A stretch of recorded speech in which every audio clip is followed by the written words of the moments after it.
بسم اللہ الرحمن الرحیم۔ السلام علیکم دوستو، اس روئے زمین پر سب سے پہلا قتل کب اور کس نے کیا اور کس چیز سے قتل کیا، اور اس روئے زمین پر کفن، دفن، غسل اور نماز جنازہ کا سلسلہ کب اور کیسے شروع ہوا، سب سے پہلے کس کا نماز جنازہ پڑھایا گیا، ان سب سوالوں کے جواب آج کی اس ویڈیو میں ملیں گے، لہٰذا آپ سب دوستوں سے گزارش ہے کہ ویڈیو کو آخر تک ضرور دیکھیں۔ جب حضرت آدم علیہ السلام زمین پر تشریف لائے تو حضرت آدم علیہ السلام کی اولاد میں سے قابیل اور حابیل پیدا ہوئے۔ قابیل بڑا بیٹا تھا اور حابیل چھوٹا بیٹا تھا۔ قابیل کا کھیتی باڑی کا کام کرتا تھا اور حابیل بکریاں چرایا کرتا تھا۔ قابیل کے ساتھ پیدا ہونے والی لڑکی کا نام علیمہ تھا، جو بہت زیادہ حسین و جمیل اور خوبصورت تھی، اور حابیل کے ساتھ پیدا ہونے والی لڑکی کا نام لیبہ تھا، جو کہ خوبصورتی میں تھوڑی کم تھی۔ حضرت آدم علیہ السلام کی شریعت کے قانون کے مطابق قابیل کے ساتھ پیدا ہونے والی لڑکی کا نکاح حابیل سے اور حابیل کے ساتھ پیدا ہونے والی لڑکی کا نکاح قابیل سے ہونا تھا، لیکن قابیل نے ایسا کرنے سے انکار کر دیا اور کہا کہ میرے ساتھ پیدا ہونے والی لڑکی کا نکاح ہی میرے ساتھ ہوگا۔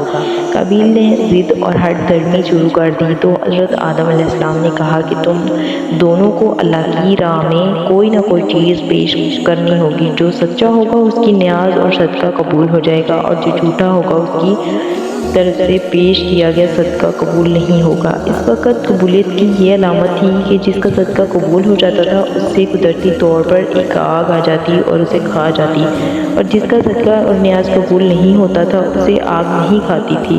قابیل نے ایک ڈھیر گندم اور حابیل نے ایک بکری یا ایک دمبا رب تعالیٰ کی بارگاہ میں پیش کیا۔ دونوں نے یہ کہہ کر نیاز پیش کیا کہ اے اللہ، جو علیمہ کا زیادہ حقدار ہے تو اس کی قربانی کو قبول فرما۔ آسمان سے آنے والی آگ نے حابیل کی نیاز کو کھا کر قبولیت بخش دی، اور قابیل کے صدقے کو آگ نے نہ کھایا اور رد کر دیا، اور قابیل کے دل میں حسد، بغض بھڑک اٹھا۔ اس نے حابیل کو قتل کرنے کی دھمکی دے دی، جس کا ذکر قرآن پاک میں اللہ تعالیٰ نے اس طرح ارشاد فرمایا ہے، اور انہیں پڑھ کر سناؤ آدم کے بیٹوں کی سچی خبر، جب دونوں نے ایک ایک نیاز پیش کی تو ایک کی قبول ہوئی، بولا قسم ہے میں تجھے قتل کر دوں گا۔ حابیل نے کہا کہ اللہ اسی کی قبول کرتا ہے جسے ڈر ہو، بے شک اگر تو اپنا ہاتھ مجھ پر اٹھائے گا کہ مجھے قتل کرے تو میں اپنا ہاتھ تجھ پر نہیں اٹھاؤں گا کہ میں تجھے قتل کروں۔ اللہ سے ڈرتا ہوں جو مالک ہے سارے جہان کا، میں تو یہ چاہتا ہوں کہ میرا اور تیرا گناہ دونوں تیرے ہی پلے پڑے، تو دوزخی ہو جائے اور بے انصافوں کی ہی سزا ہے۔ دوستو، قابیل کے دل میں حسد بھڑک اٹھا اور شیطان نے اسے اپنے بھائی کے قتل کرنے پر ابھارا، اور ان دنوں حضرت آدم علیہ السلام مکہ مکرمہ گئے ہوئے تھے۔ قابیل نے ان کے پیچھے سے اپنے بھائی حابیل کو قتل کر دیا۔ یوں روئے زمین پر پہلا قتل ہوا۔ اس لیے قابیل نہیں جانتا تھا کہ وہ اپنے بھائی کو کیسے قتل کرے، تو شیطان نے ہی قابیل کے سامنے ایک پرندے کا سر پتھر پر رکھ کر دوسرے پتھر سے پھوڑ ڈالا، تو اسی طرح قابیل کو پتہ چل گیا کہ قتل کیسے کرتے ہیں۔ حابیل جو کہ بکریاں چرایا کرتے تھے، ایک دن ایک درخت کے نیچے سوئے ہوئے تھے۔ قابیل نے ان کے سر پر پتھر مارا اور انہیں قتل کر دیا۔ اس وقت حابیل کی عمر 20 سال تھی۔ جب قابیل نے حابیل کو قتل کیا تو اس کی عقل زائل ہوگی اور سوچنے سمجھنے کی صلاحیت بھی ختم ہوگی، اور اسی حالت میں قابیل کا انتقال ہوا۔ قتل کرنے سے پہلے قابیل کا رنگ سفید تھا اور قتل کرنے کے بعد اس کا سارا جسم کالا ہو گیا تھا۔ حضرت آدم علیہ السلام نے مکہ مکرمہ کی سرزمین سے واپس ہونے پر قابیل سے پوچھا کہ تمہارا بھائی حابیل کہاں ہے؟ قابیل نے کہا کہ میں نہیں جانتا کہ وہ کہاں ہے۔ آپ نے فرمایا تم نے اسے قتل کر دیا ہے، اسی لیے تیرا جسم سیاہ ہو چکا ہے۔ دوستو، حضرت ابن مسعود رضی اللہ تعالیٰ عنہ سے روایت ہے کہ آپ صلی اللہ علیہ وسلم نے فرمایا جو شخص بھی ظلماً قتل ہوگا اس کے قتل کا عذاب حضرت آدم علیہ السلام کے بیٹے قابیل پر بھی ہوگا، کیونکہ سب سے پہلے اسی نے قتل کی ابتدا کی تھی۔ جس طرح حضرت قتل کرنے والے کو قتل کا عذاب ہوگا، اسی طرح قتل کی ابتدا کرنے والے کو عذاب ہوتا رہے گا۔ دوستو، حضرت آدم علیہ السلام اپنے بیٹے کے قتل پر اتنے غمزدہ ہوئے کہ 100 سال تک آپ کے لبوں پر مسکراہٹ نہیں آئی تھی۔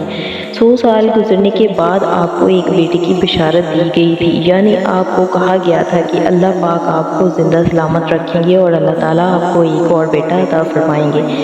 تب جا کے حضرت آدم علیہ السلام مسکرائے تھے۔ دوستو، جب قابیل نے حابیل کو قتل کر دیا، اب اس کو دفنانے کا کوئی طریقہ معلوم نہیں تھا کہ کہ اس لاش کو کیا کیا جائے۔ وہ اپنے بھائی کی لاش کو بوری میں ڈال کر پھرتا رہا، یہاں تک کہ لاش بدبودار ہو گئی۔ اسے چھپانے کا کوئی طریقہ معلوم نہیں ہو رہا تھا۔ دوستو، اللہ تعالیٰ اتنا کریم ہے کہ قابیل کے گناہگار ہونے کے باوجود جب اسے پریشانی میں پھنسا ہوا تھا اپنے بھائی کی لاش کو کیا کرے اور اس کو کیسے ٹھکانے لگائے، تو اس کا ذکر بھی اللہ تعالیٰ نے قرآن پاک میں فرما دیا تھا۔ دنیا میں پہلی موت تھی قبر کھودنے دفن کرنے سے وہ لوگ بے خبر تھے، تو اللہ تعالیٰ نے اس کی مشکل حل کرنے کے لیے اس کا معاون ایک کوے کو بنا کر بھیجا۔ علامہ راضی رحمۃ اللہ علیہ اس مقام پر چند وجوہات بیان کرتے ہیں کہ اللہ تعالیٰ نے 2 کوے بھیجے، دونوں آپس میں لڑے، ایک نے دوسرے کو قتل کر دیا اور اپنی چونچ اور پنچھوں سے زمین کو کھرید کر اس کوے کی لاش کو اس گڑھے میں ڈال کر اوپر سے مٹی ڈال دی۔ اس سے قابیل کو بھی پتہ چل گیا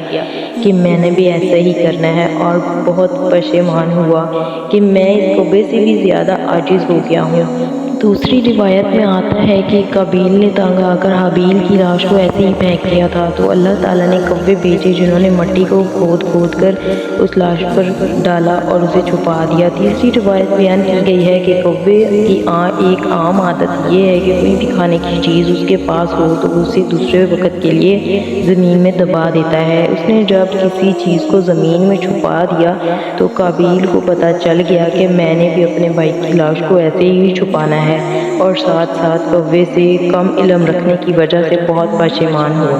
جب حضرت آدم علیہ السلام کا آخری وقت آیا تو آپ علیہ السلام کو جنتی میوے کھانے کی خواہش ہوئی، تو آپ علیہ السلام نے اپنے فرزندوں سے کہا کہ کعبہ جاؤ اور وہاں جا کر دعا کرو کہ اللہ تعالیٰ میری یہ تمنا پوری کریں۔ حضرت آدم علیہ السلام کے فرزند یہ حکم پا کر پہنچے، انہیں جبرائیل علیہ السلام اور دوسرے فرشتے ملے جن سے انہوں نے حضرت آدم علیہ السلام کی خواہش کا کہا۔ فرشتوں نے کہا کہ ہمارے ساتھ آؤ، ہم جنت کے میوے اپنے ساتھ لائے ہیں۔ چنانچہ یہ سب حضرت آدم علیہ السلام کے پاس پہنچے۔ حضرت حوا ان فرشتوں کو دیکھ کر ڈر گئیں اور چاہا کہ حضرت آدم علیہ السلام چھپ جائیں۔ انہوں نے فرمایا، اے حوا، اب تم مجھ سے الگ ہو جاؤ، میرے اور میرے رب کے قاصدوں کے درمیان آڑ نہ بنو۔ اسی طرح فرشتوں نے حضرت آدم علیہ السلام کی روح کو قبض کیا۔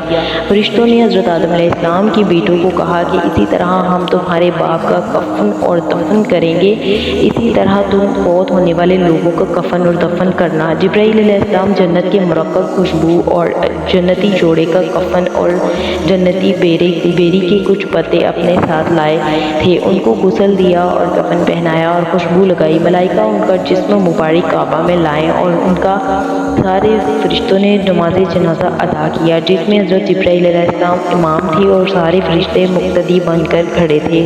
دوستو، اسی سے ہمیں اندازہ ہوا ہے کہ حضرت آدم علیہ السلام سے لے کر آج تک جو سلسلہ چلا آ رہا ہے، کیسے مردے کو کفن دینا ہے، دفن کرنا ہے، جنازہ پڑھنا ہے اور اس کو غسل کیسے دینا ہے، یہ ساری تدابیر فرشتوں نے حضرت آدم علیہ السلام کو دی تھی اور حضرت آدم علیہ السلام کے بیٹوں کو دی تھی۔